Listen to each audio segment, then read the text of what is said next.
मिळत नाही ते सुरेंद्रला.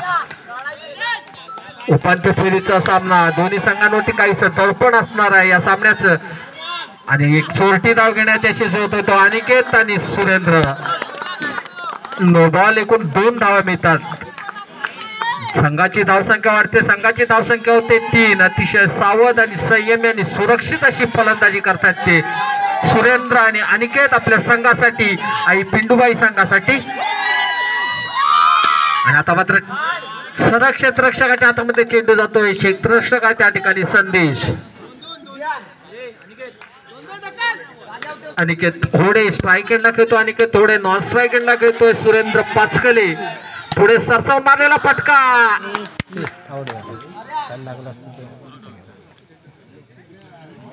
आणि हा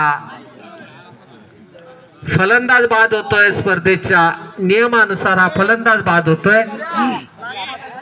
काहीसा पश्चाताप होतो त्याला या आपल्या फटक्यावरती. हा चुकीचा फटका खेळला.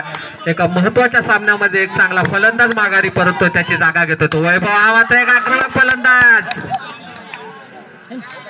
हा देखील एक आत्मघातकी फटका मारून फलंदाज बाद होतोय.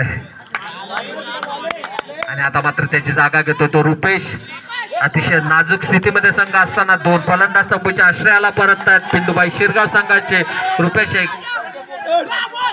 आणि आता मात्र षटक संपतोय. पहिल्या षटकाचा खेळ संपतो. पहिल्या षटकाच्या समाप्तीनंतर संघाची धावसंख्या होते 2 बाद 3.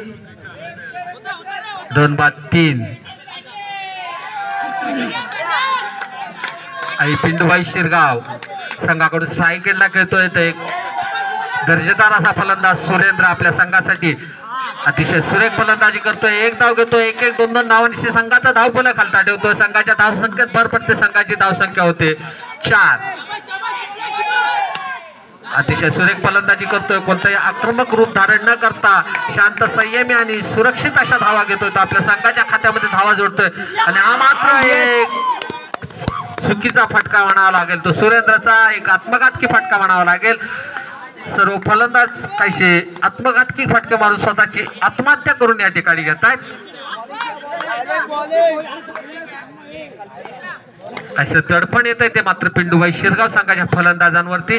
3 फलंदाज बाद होत आहेत. दुसरं षटक चालू असताना 3 फलंदाज तंबूच्या आश्रयाला. काही तळसरचा संघ आता मात्र काहीसं प्रेशर टाकतोय तो पिंडूबाई शिरगाव संघासमोर.